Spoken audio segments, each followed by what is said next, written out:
जय जगन्नाथ दर्शक बंधु। आज जो भूत कहानीटी कहवाकू जाऊछि ताहा आम सहित शेयर करिसंती धनीश्वर भाई। वीडियो को देखिबा आगुरु लाइक सब्सक्राइब करि दियंतु, कमेंट रे जय जगन्नाथ लिखि दियंतु। चलंतु वीडियो स्टार्ट करिबा। धनीश्वर भाई कही थांती एही घटना सेतेबेଳर जेतेबेळे मो सांग रहुथिला। तांको बापा नंदकिशोर मौसा मध्य आम सांगरे रहुथिले, किंतु से बहुत मात्रारे मद्यपान करुथिले। तांकू बहुत थर बुझाइबा परे भी से कहा कथा शुणु नथांती। सबु समयरे मद्यपान करी निशारे बुलुथांती। मते तांको सह पारादीपरे रहिबार बहुत समय बीती सारी थाए। मते कौनसी कामरे पारादीपरू राउरकेला जिबार थिला, तो मु मो सांग को कही राउरकेला बाहरी पड़े। एबे पाखापाखी 1 मास परे मु पारादीप फेरुछि। बस रु उल्लाइबा परे मु रास्तारे चाली चाली आगो को बढ़ु थाए। सेही रास्ता कड़रे मते नंदकिशोर मौसा नजर आसंती, जे कि से गछ तले ठिया होइथिले। एते रातिरे सेठी मौसा को देखी मु पूरा चमकी पड़े। मनरे चिंता करे मौसा एते रातिरे एठी करूछंती कौन?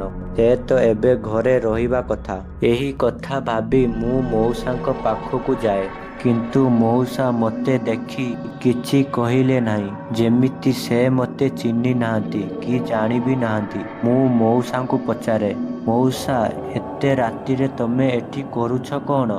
किंतु मौसा मो कथार किछि उत्तर दियंती नाही। मु द्वितीय थर मु सेही प्रश्न पचारि सारिबा परे मु जेतेबेळे तांको चाल घर को जिबा एही कथा कही सारी मु तांको हाथ को धरी पकाइली। से मो हाथ को छिंचाड़ी देले आउ कहिले, तू चाली जा एठू, नहले किछि भलो हेबनी।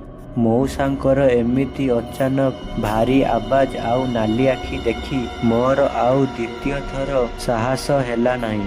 मौसा को किछि न कही मु सेठू चुपचाप घर को चली आसे। घरे पहुंची मु संगे संगे सांग को फोन लगाए, कहीं ना सांग रूम रे न थाए।